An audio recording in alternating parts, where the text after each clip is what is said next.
I'd like to get the conference started this morning. Thanks so much for coming, everyone. Welcome to the 14th Annual Ontario Construction Secretariat Outlook State of the Industry Conference. We're really pleased to have everyone here this morning. We're going to be focusing on general economic conditions this morning in terms of the economy and how it's going to affect construction. We're also going to pay particular attention to transit infrastructure investment and its relationship to commercial development, i.e. commercial construction. My name is Strickland. I'm the CEO of the Ontario Construction Secretariat. It's my pleasure to act as your MC for this morning's conference. To start things off, we're really pleased to have a special guest from Queen's Park here this morning. I'd like to introduce the Minister of Labour, Yasir Naqvi. And he's been Minister of Labour for just over a year. And for all of us here in the construction industry, I think that it's fair to say that there's been quite a good deal of attention paid to health and safety in the workplace, and in particular in the construction workplace. Lots of regulations and new and improved ways of doing business being introduced to help keep construction workers safe. So Yasir's done a really good job in that area with more work to come. Mr. Naqvi was first elected to represent the riding of Ottawa Centre in 2007, and he was re-elected in 2011. He was appointed Minister of Labour in February 2013. He has served as Parliamentary Assistant to the Minister of Finance, Minister of Community Safety and Correctional Services, the Minister of Revenue, and the Minister of Education. Mr. Naqvi is recognized by his peers as a strong community leader and has sat on several boards in the Ottawa area.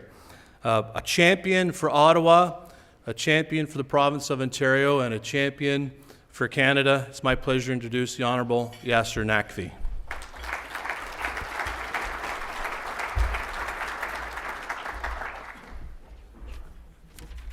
Well, good morning, everyone. Thank you, Sean, for that very kind introduction. Always a little embarrassing to hear yourself introduced. In my case, it was my mother who wrote it. So as you can imagine, to your mother, you can never do anything wrong. So it's full of embellishments. But Sean, thank you for being kind to her and reading the way she wrote it. It's great to see so many friends here today from the construction sector. Thank you for giving me the opportunity to help kick off this conference this morning. I want to first of all bring greetings on behalf of our Premier, Kathleen Wynne. Unfortunately, she's not able to make it, but she wanted me to extend her best to every single one of you. I also want to thank the Ontario Construction Secretariat for all the hard work and the good work they've done. We have a really good working relationship between the Ministry of Labour and the Ontario Construction Secretariat. There's always very good positive ideas moving back and forth to make sure that our construction sector remains a vibrant one in Ontario. And of course, from the perspective of the Ministry of Labour, health and safety is always paramount. I'm very happy to note, and I see that our Assistant Deputy Minister Reg Pearson is part of your board, and Reg is here as well. He's one of the best we have in Ministry of Labour, so we're really happy that he is part of your organization as well. As you are looking at the economic outlook, I think you know this better than I would, that we are still working through the recovery phase from the Great Recession. The recession of 2008 and 2009 was a significant one. Those who are in businesses would know the impact that recession had on our economy, just not in Ontario, but across Canada and globally. And economies around the world, and we in Canada and in our province, are still working very hard to recover from that great recession. So it requires, I would argue, and our government would argue, a collective effort on all our parts to make sure that we do grow out of the recessions, to make sure the fundamentals are right and strong, which we do have in Ontario, so that we have the right path to succeed. The Premier, and you may have heard her talk about this often, has laid out a very strong economic plan to ensure that we've got the right set of fundamentals to build that strong economy for the 21st century, post-Great Recession. The three key planks of that economic plan is, one, of course, is to continue to invest in our people. Stronger the communities are, stronger that every single one of us are in our neighborhoods, in our communities, stronger our economy is going to be. So that make sure that we've got good public services available, that we've got good healthcare and good education is available for all of us to succeed. The second important part of that economic plan, of course, is to continue to invest in building a modern infrastructure. I will be preaching to the converted to let you know how important it is that we continue to invest in our infrastructure, be it public transit in great centers like Greater Toronto, Hamilton area, or in my hometown of Ottawa, or it's roads and bridges in small parts of community in Southwest or Northern Ontario. All that work has to continue. All that investment has to be made so that we've got the third aspect in place, and which is the right conditions for businesses to succeed. Because in the end of the day, it's the businesses who create jobs, and we want to make sure that we have a dynamic and innovative business climate in our province. So investing in our people, investing in our modern infrastructure is key to ensure that businesses, not only here in our province, but across Canada and around the world, are attracted to come and do business in Ontario and create jobs. Infrastructure investments has been very key and important to our government. I think a lot of you would know that since 2003, since we came into office, we have now spent about $100 billion in public infrastructure. That is a significant amount of money in building roads and bridges and public transit and schools and hospitals and community centers, things that we all need to have a good quality of life. And as you know, in last year's budget, we also approved $35 billion over 3 years. So we're in the first year of that $35 billion investment in public infrastructure as well. So this year, roughly, I think the numbers are anywhere between $11 to $13 billion that we're investing in public infrastructure, which I hope you all seeing the effects of in terms of all the construction activities that are going on.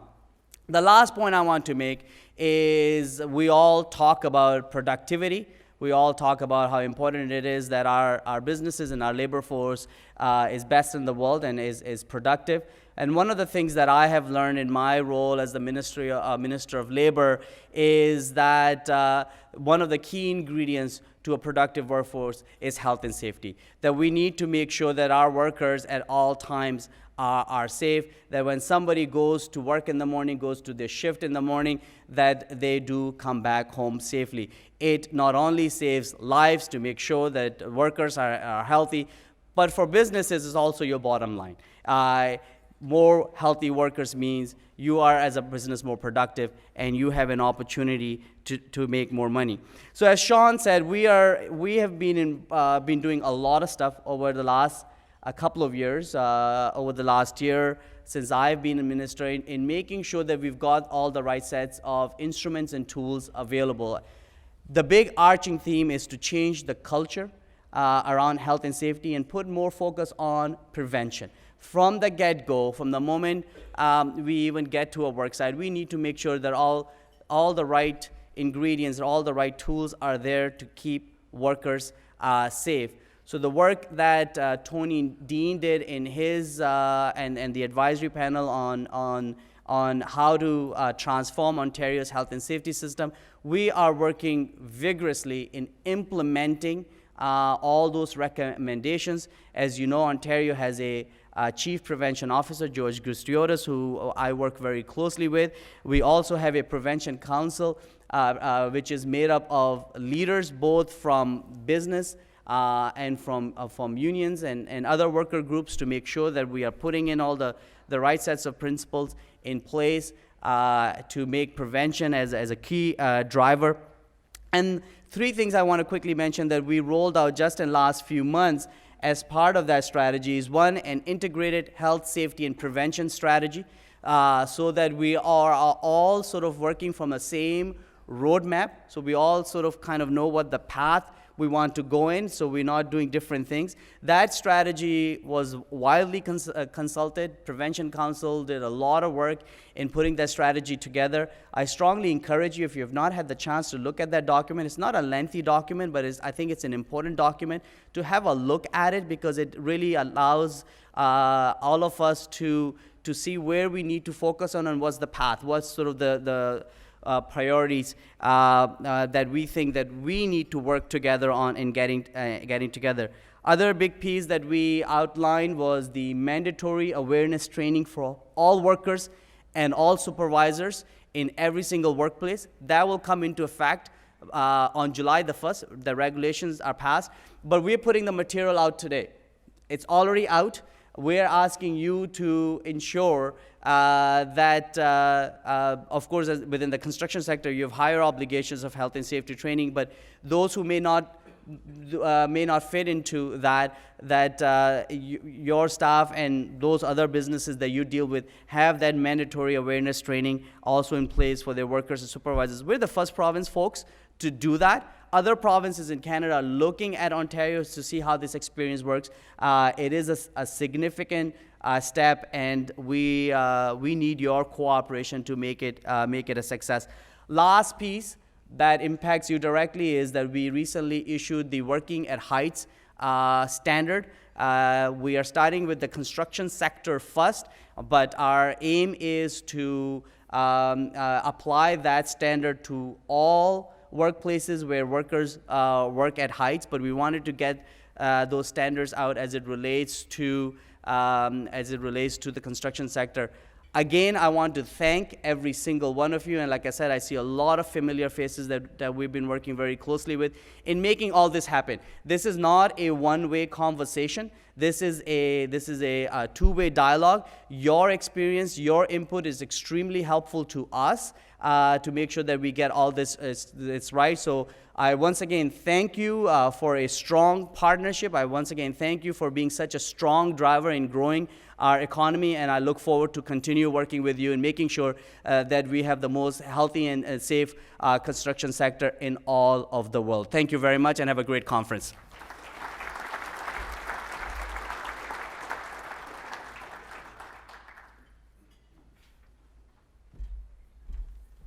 Thank you very much, Minister. Really appreciate you being here this morning and really appreciate those remarks. We also appreciate the partnership we have with the Ministry of Labour, and we do have a couple of government representatives on our board from the ministry. And we certainly do appreciate your efforts for rolling out that prevention strategy, and as industry leaders here in the room, anything we can do to help with the successful implementation of that prevention strategy, we're there with you every step of the way. So thanks so much for taking a few minutes out of your time, out of your busy schedule today, and then coming and addressing us. Certainly do appreciate that. Okay, what I'd like to do right now is just take a couple minutes just to go over the agenda a little bit and share with you what we want to accomplish today and give you a few brief words on the Ontario Construction Secretariat. Okay, so we started the agenda pretty well on time today. We're going to hear from Derek Burleton, give us an economic update. We'll get construction outlook from Catherine Jacobs. We'll have a quick break, and then we'll have insights from the commercial sector with Carl Gomez from Bentall Kennedy. And Metrolinx and the big move. Pleased to have Jack Collins here with us today, who's going to give us an oversight of all the planned projects and hope to be planned projects for Metrolinx. And then we'll wrap it up and promise to have everyone out of here by 11:30 this morning. In terms of the Ontario Construction Secretariat's mandate, you can see it there up on the screen. We were formed as an amendment to the Labour Relations Act in 1993, and we do a lot of work to advance the unionized construction industry and the construction industry in general in the province of Ontario. Our main deliverable is research, and there's two components to our research. One is the ongoing research that we do in terms of some of the information we'll share with you here today about general economic trends.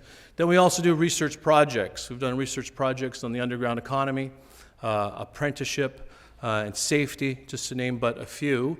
We encourage you to visit our websites to learn more about our research projects at the Ontario Construction Secretariat. That mandate is led by a team of 8 people and also by a very dedicated board of directors. We're a joint labor management government organization, and there are several members of our board here today, and I'd like to take a moment to recognize them and thank them. And as I call out your name, if you could please stand, and we could give them a round of applause after I've called out everyone's name. So we put all the stakeholders in a hat, labor management and government, and because you have to be careful about who you recognize first, right? So labor won the draw, so they get recognized first today. So I'd like to ask Tim Fenton from the Provincial Sheet Metal and Roofers Conference to please stand. Where's Tim? He's here somewhere. John Grimshaw from IBW, Construction Council of Ontario. James Hogarth from Ontario Pipe Trades Council. Mike York from Carpenters District Council of Ontario. Management representatives, we have Joe Keys from Construction Labor Relations Association of Ontario. Robert Lachine from Association of Millwrighting Contractors of Ontario. Wayne Peterson from Sheet Metal Air Handling Contractors Association of Ontario. Ron Martin from the Construction Employers Coordinating Council of Ontario. And our government advisors, Jerry Meadows, Reg Pearson, and Peter Simpson from the Ministry of Labor. I hope I got everyone. Thank you very much. Please round of applause for Board of Directors. Certainly do appreciate your leadership. I'd also like to recognize our sponsors for this morning's event. We have our gold sponsors, Carpenters District Council of Ontario, Construction Labor Relations Association of Ontario. Our silver sponsors, Laborers, Local 506 of Toronto, the LiUNA Provincial Council, Sheet Metal and Roofers Provincial Council, and our bronze sponsors, Bricklayer and Allied Craft Union of Canada, Canadian Building Trades, Enterprise Canada, the Tile and Marble Guild, Tile Terrazzo, I can't forget Terrazzo, Tile Terrazzo and Marble Guild of Ontario, and UA Local 46. Please, a round of applause for our sponsors. Thank you very much.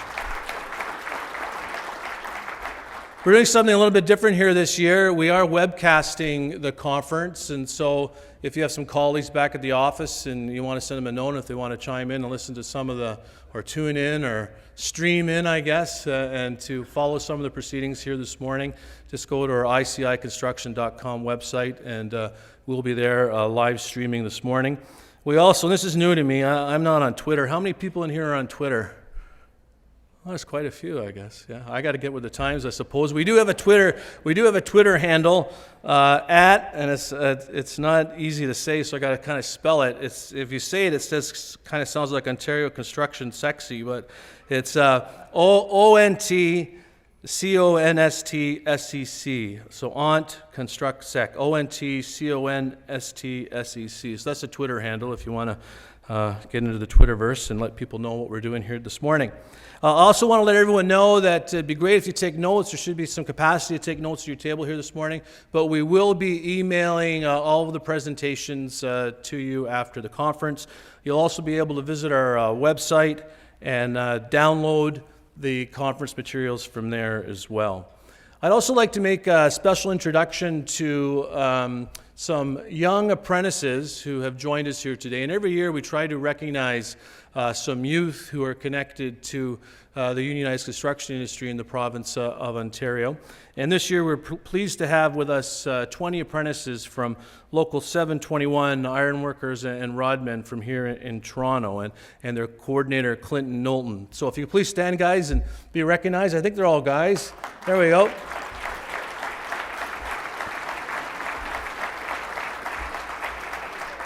Thanks very much for coming, and that really is the future of our industry, and we do invest in Ontario, the unionized construction industry. We have 95 training centers.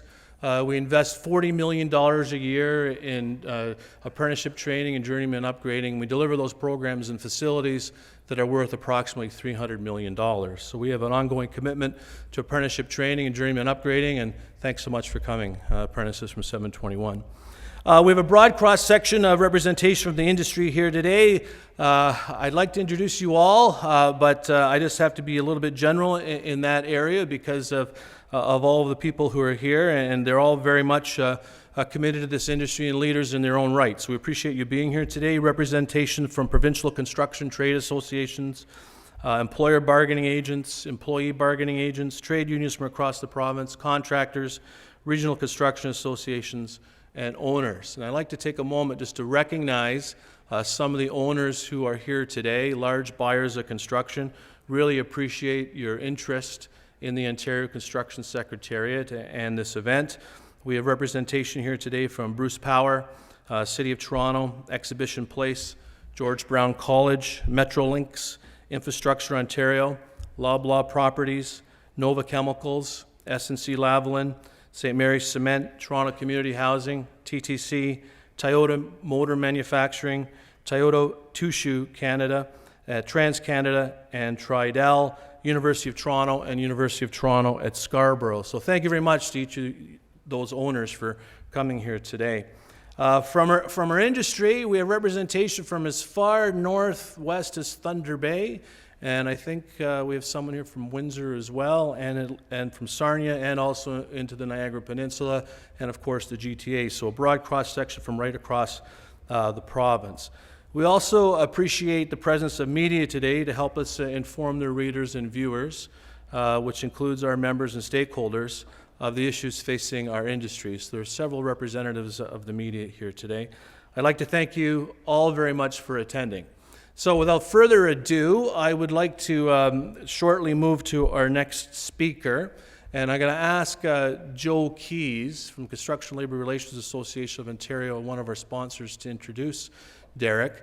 And also let you know that questions will be available from the floor after Derek's presentation, but we'll also be collecting them and reading them out. As moderator, I'd be happy to read them out. So if you don't feel comfortable coming to the mic, there'll be volunteers, actually OCS staff members, going up and down the aisles. If you can pass your question to the end of the aisle, and then we could read out some questions as well.